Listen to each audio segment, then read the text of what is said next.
This is Gary Atensi with CNTV, and today we're in Inglewood, Colorado. We are here at Your Green Contractor. Since 2011, they've been providing specialty facility construction to marijuana industry really across the nation. I'm here with Nathan, who is the president, founder. Thanks for joining us here today, Nathan. Let's start off a little bit about yourself. You began this niche of the company here in 2011, but really since 1997, you have been doing many projects out of this office. Share with me a little bit of how this industry, how it all got started for you. We got a call from an architect that we worked with for years in 2011, and he asked me, rather sheepishly actually, if we would be involved in a dispensary project. And I thought about it for a moment, and I said, well, that sounds like a retail project to me. That's what we do. We'd be happy to. And we did. The project went well. That client asked us to do a grow project for them. That went well. They had a friend. Their friend had a buddy. We were off and running. Wonderful. I mean, this is an industry really that is rather new. I mean, the cannabis industry itself here in Colorado, now spreading in other states. How does this type of construction differ from some of the projects you've done in the past? Well, on the retail side, it's pretty much the same with an added emphasis on security. As it's an all-cash business right now, there are a lot of security concerns. In addition, their product gets tracked from seed to sale, and so on the sale side, that is included, and so there's a lot of extra camera work and inventory systems that go into it. On the grow side, it's very technical from an HVAC standpoint and also from an electrical standpoint, from cooling those lights that are used on the indoor grows. And so controlling that environment is the biggest thing that's different. These two different faces, be it the dispensary on one end or the retail, like you say, to the grow side, are these areas that your company has helped on both sides of? We have. There's a couple of other aspects as well. There's the infused products or the edibles, and we've built those kitchens as well. And then there's the extraction side that gets the product ready to go into the edibles, and so we've built those facilities as well. Let's start off first of all with the grow facilities. Are we talking about indoor growing facilities? Are we talking about greenhouses, or a little bit of each here? A little bit of each. Right now in the Denver market, we found that most of the industrial space is now gone. So most of the people are moving now towards a greenhouse type facility. But we've built both, and we've built more indoor thus far. This is really a turnkey approach that you're able to provide for folks from start to finish. You're there for them. Let's start off a little bit about the pre-project planning. Is this an important aspect to what you provide?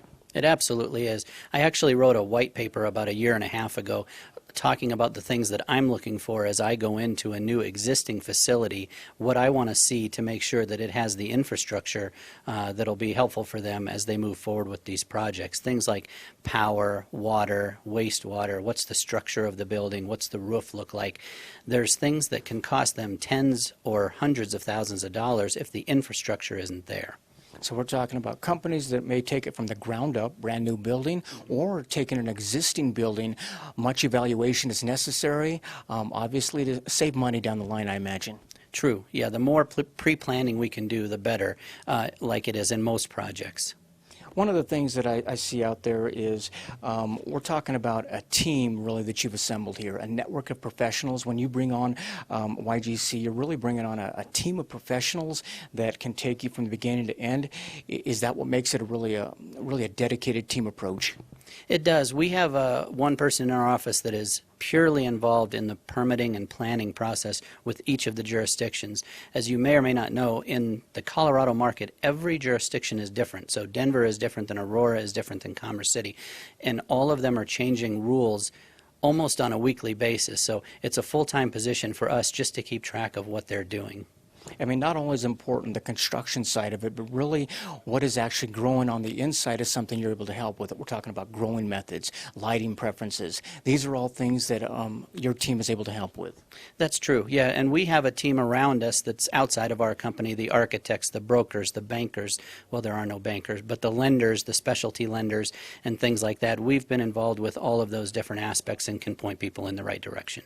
So people need to know how the product's going in, out of the facilities. What about environmental concerns? Does that take place at pre-planning as well? It does, and that's probably one of the biggest things right now. We're seeing things on the news about pesticide use and things like that, but the larger environment in general is what we need to control.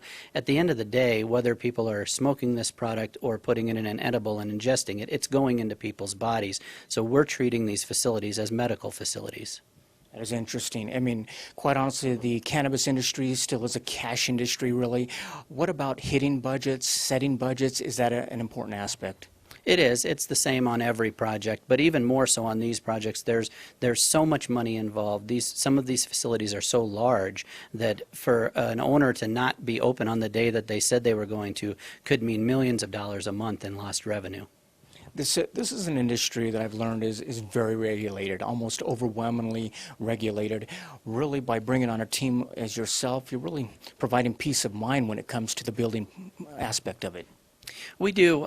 We treat these projects like we have the other 700 that we've built. So the timing, the budgeting, the scheduling, getting done when we say we're going to do, hit the milestones in between, that goes without saying and has to be done. One of the things I've noticed is, like you say, you've got the building facility as well as the storefronts, but you're also talking about MIP kitchens you're able to help with, the extraction areas. Are these areas that people are finding that they're outgrowing and you're able to do rebuilds or even remodels? Yes, on all fronts. We've actually built one facility and remodeled it again in a 6-month time frame. So some of these facilities are growing so quickly that they can barely finish the project that we're on before they're taking the space next door. Excellent. Viewers, take a look at the bottom of the screen right there. What you're going to see is their website. This is a company actually that's been in the construction business doing thousands of projects here in Denver since 1997. They began this niche here in 2011, basically finding out that there was a need here, not only in Colorado, but nationwide, state by state out there as well. Take a look at the website. You can learn a little bit more about their leadership team. Take a look at a lot of the clients they've worked with, many projects they have there you can view as well. And like you said, he mentioned earlier, you've got a white paper out there that you can download right there and take a look at for yourself. A lot of information right there for you. Possibly this is an industry that like you say, people need a little peace of mind and handheld to go through it. It's a new industry. One thing I've learned about the folks here, sitting down with many of them, is they want to make sure they really have a professional image out there. They're doing it quality, up and up company. By bringing on your team, this is just one more way they're able to do that. I would agree. The days of growing in people's basements is over. We're talking about facilities now that are tens of thousands of square feet and many millions of dollars. So there's no place to cut corners. There's no place to do it partially. It all has to be done above board with transparency, and everybody needs to be welcome from the city and state regulation side to come in and look around and approve what's happening. Excellent. What are some of the projects you've got coming up in the future? Are they all here in Colorado, or have you spread around the states? We have spread around the states. We're licensed in 9 states currently, and we actually have a relationship with a builder that's licensed in all 50 states. So there are currently 23 states that are regulated for marijuana use, and we're going into all of them. Excellent. Last time, viewers, take a look at the bottom of the screen. That is your green contractor located right here in Denver, Colorado. Since 2011, we build, you grow. This is Gary Atensi with CNTV, and if you don't know, now you know.